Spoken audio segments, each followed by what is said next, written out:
Coming up in this episode, is aware of the aircraft trajectory, proximity to terrain, and the operational environment, a situational awareness behaviour. Hello again, welcome back to another look at the behaviours from the Core Competency Matrix, brought to you by High Performance Pilot, the show dedicated to improving our performance as aviation professionals. Each week, I examine the knowledge, skills and attitudes required to be effective as a professional pilot and provide tips on how we can improve our proficiency, giving you the best chance to maximise your performance.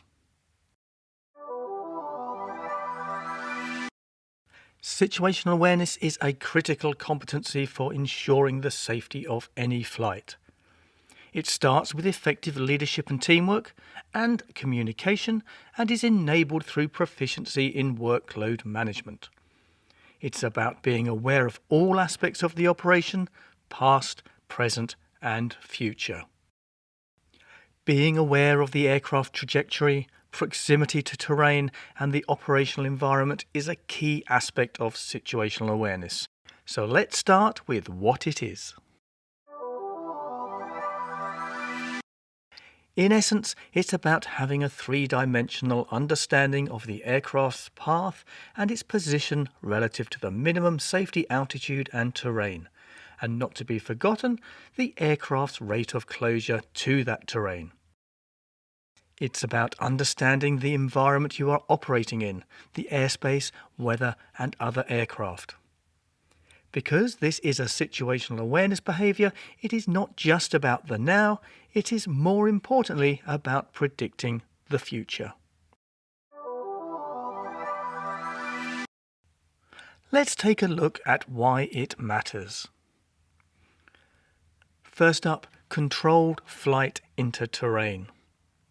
Despite the introduction of terrain avoidance and awareness systems and GPWS, controlled flight into terrain is a significant contributor to aviation accident fatalities.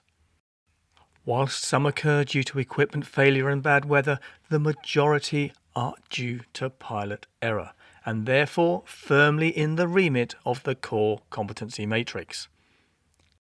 Being aware of the aircraft trajectory and terrain proximity should be the safety net we use before the safety systems kick in, as these are the last line of defence. Awareness of the aircraft trajectory enables us to intervene should that become undesirable. For example, whilst below MSA, in the presence of threatening weather or turbulence and during the approach phase. We need to understand the environment we are in, as this alters how we operate the aircraft, whether that is due to icing conditions, expected or actual turbulence, and the type of airspace we are in. The environment also affects the performance of the aircraft, which in turn affects the decisions we make.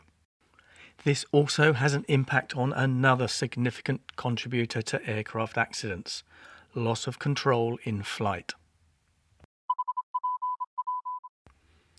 And finally, let's not forget operations on the ground.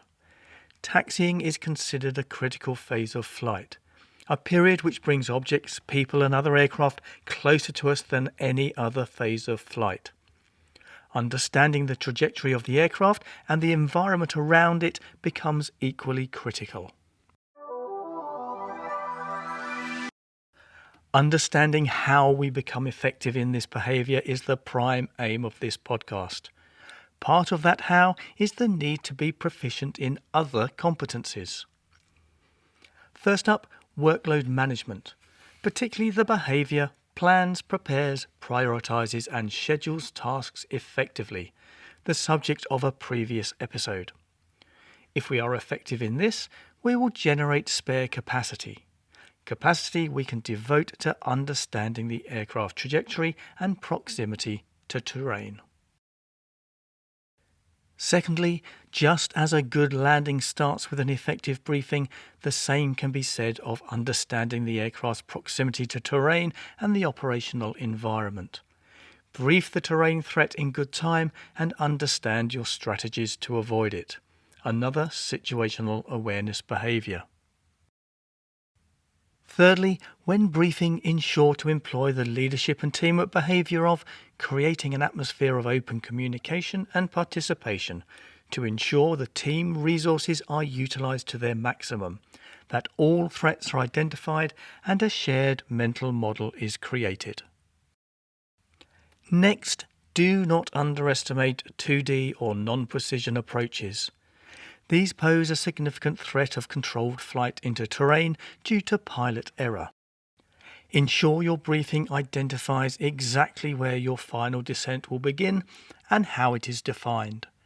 Adhere to your company SOPs, which are designed to create spare capacity by beginning aircraft configuration early and being in the landing configuration by the final approach fix.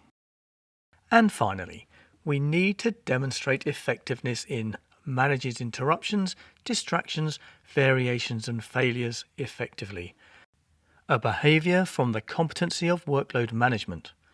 This will be discussed in a future episode of High Performance Pilot, but for now, lack of proficiency exposes us to reduced spare capacity and so the inevitable reduced situational awareness.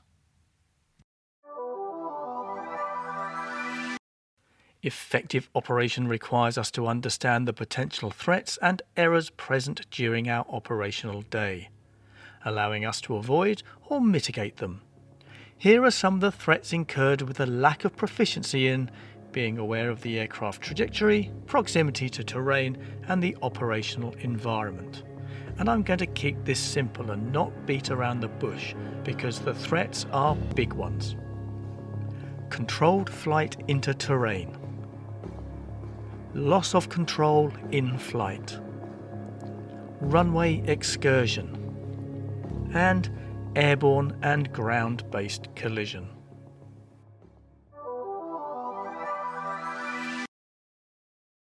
To put this behaviour into context, I'll take an everyday operational example, being radar vectored for an ILS approach, and present two opposing scenarios. Air traffic control give you an intercept heading to capture the localizer for an ILS approach.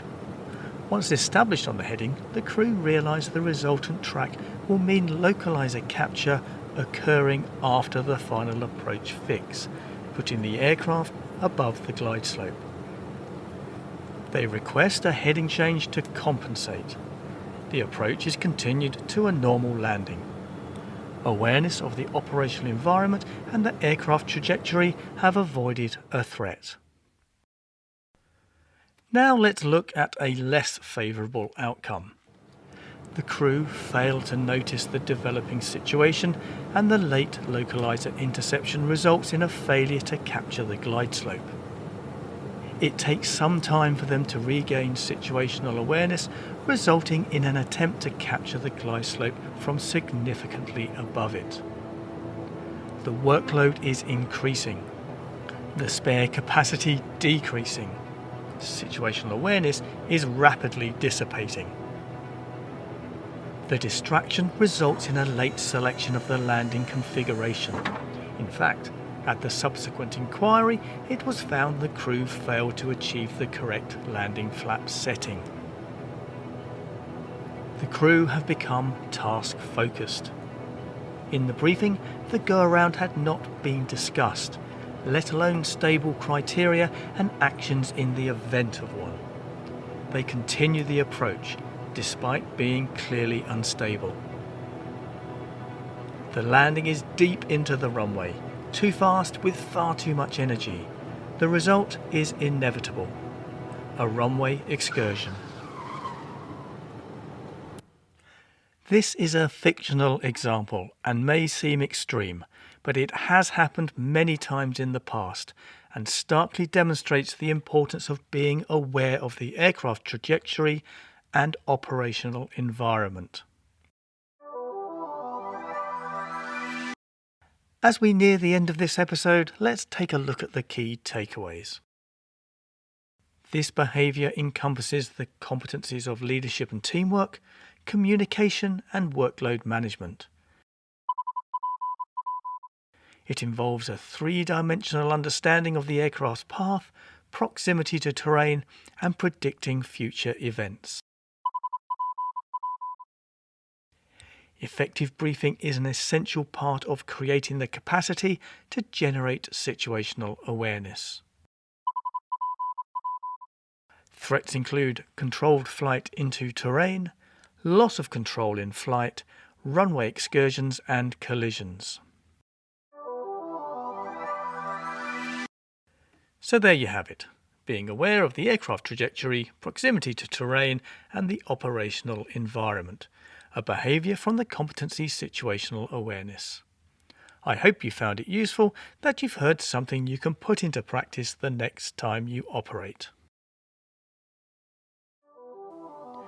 High Performance Pilot has an ultimate aim: to stimulate interest in the core competencies and inspire you to seek them out and apply them to further improve your effectiveness as a pilot. Each week, one behaviour from one competency. We'll break it down and provide tips and advice on how to make it a strength in your operation. If you've enjoyed this episode, please subscribe to the podcast and visit High Performance Pilot on YouTube. Join me next week. If you wish to contribute or ask a question, please email me at highperformancepilot@gmail.com.